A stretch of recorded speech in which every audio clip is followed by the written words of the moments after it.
Di dalam nama Sang Bapa, Sang Putra, dan Sang Roh Kudus. Amin. Shalom Aleichem, Besema Masia.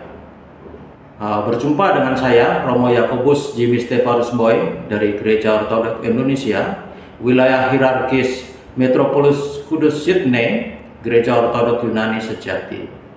Saudara-saudara, Bapak Ibu terkasih di dalam Kristus, pada hari ini saya akan membagikan renungan singkat yang terambil dari Injil Lukas pasal yang ke-9 ayat 23 sampai 27. Demikian firman Tuhan. Katanya kepada mereka semua, setiap orang yang mau mengikut aku, ia harus menyangkal dirinya, memikul salibnya setiap hari dan mengikut aku. Karena barang siapa mau menyelamatkan nyawanya, ia akan kehilangan nyawanya. Ia akan kehilangan nyawanya, tetapi barang siapa kehilangan nyawanya karena aku, ia akan menyelamatkannya. Apa gunanya seseorang memperoleh seluruh dunia, tetapi ia membinasakan diri atau merugikan dirinya sendiri?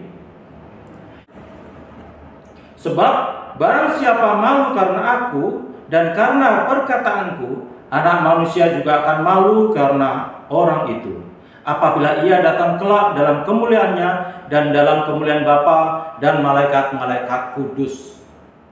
Aku berkata kepadamu, sesungguhnya di antara orang yang hadir di sini ada yang tidak akan mati sebelum mereka melihat kerajaan Allah. Amin.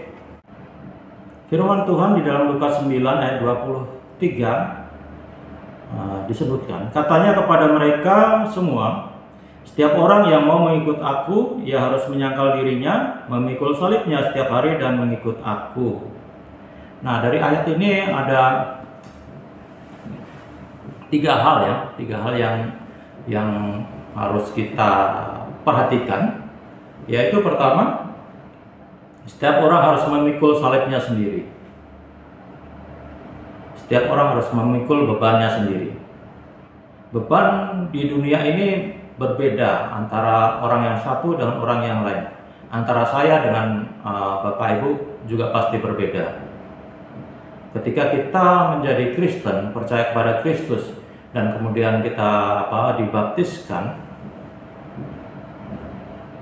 kita menerima keselamatan itu.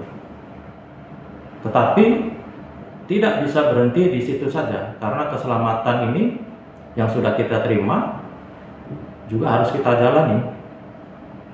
Firman Tuhan berkata, kerjakanlah keselamatanmu. Nah, mengerjakan keselamatan ini adalah antara lain dengan memikul salib kita, memikul beban kita. Dikatakan di sini harus menyangkal dirinya. Mungkin kita dulu orang yang mudah emosi, orang yang mudah marah. Nah, kebiasaan kita yang mudah marah ini pun harus kita tinggalkan.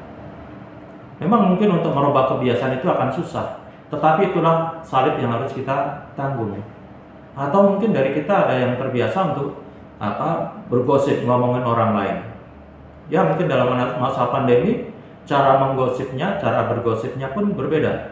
Mungkin lebih aktif melalui media sosial, mungkin di FB atau di WhatsApp atau di Twitter atau di media sosial yang lain. Ngomongin orang, menggosip atau nyinyir. Nah, kalau kita punya kebiasaan seperti itu, ya harus kita hentikan, kita tinggalkan. Dan memang untuk memulai itu mungkin rasanya akan sulit, tetapi itulah bagian dari beban yang harus kita tanggung untuk mengalahkan kebiasaan-kebiasaan yang buruk itu. Tapi bisa juga salib yang kita tanggung ini bukan hanya yang sifatnya internal kita, tetapi dari luar. Misalnya, karena kita menjadi orang Kristen, kita mengalami aniaya, kita mengalami bully. Penganiayaan bisa bersifat fisik, tetapi juga bisa bersifat verbal atau kata-kata. Kita dibully, kita diejek karena kita menjadi orang Kristen. Dan mungkin itu juga bukan dari orang lain, tetapi mungkin dari orang-orang terdekat kita. Aniaya itu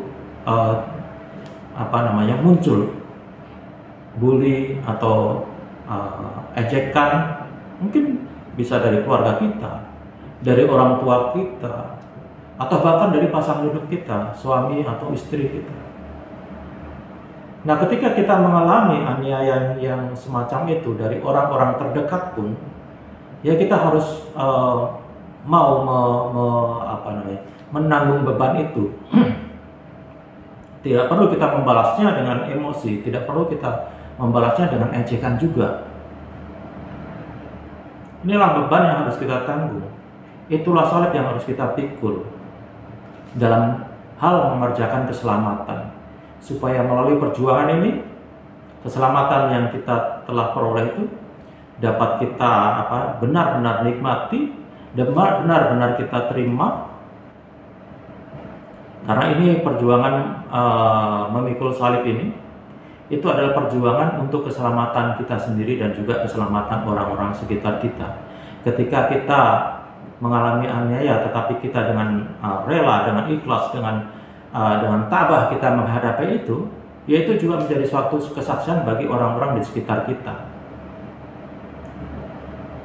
Dan ketika mereka melihat apa yang kita alami dan bagaimana respon kita, ya bukan tidak mungkin mereka pun akan kemudian menerima Kristus.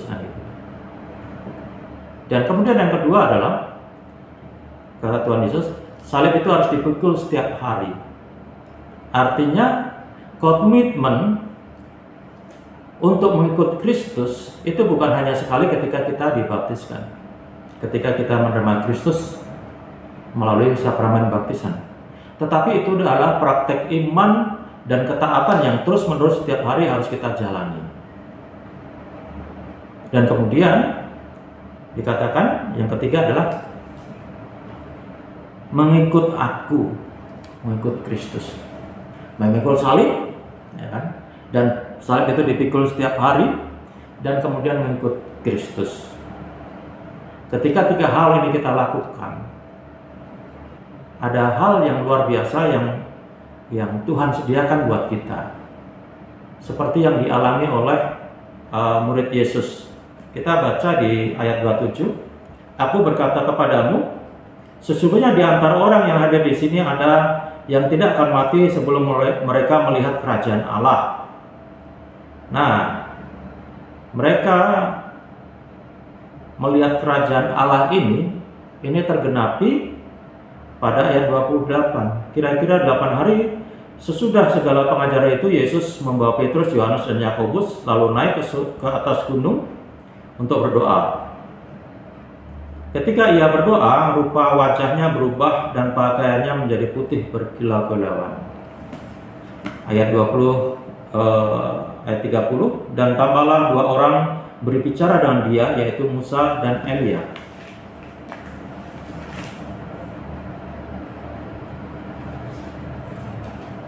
Ini lengket.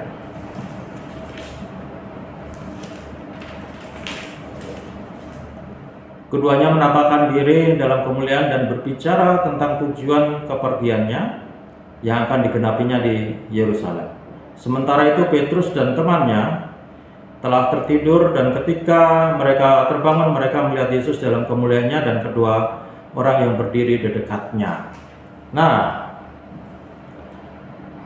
perkataan Tuhan Yesus pada ayat 27 ini yang tadi kita baca, aku berkata kepadamu, sesungguhnya di antara orang yang di sini ada yang tidak akan mati sebelum mereka melihat kerajaan Allah, itu tergenapi pada diri Petrus, Yohanes, dan Yakobus.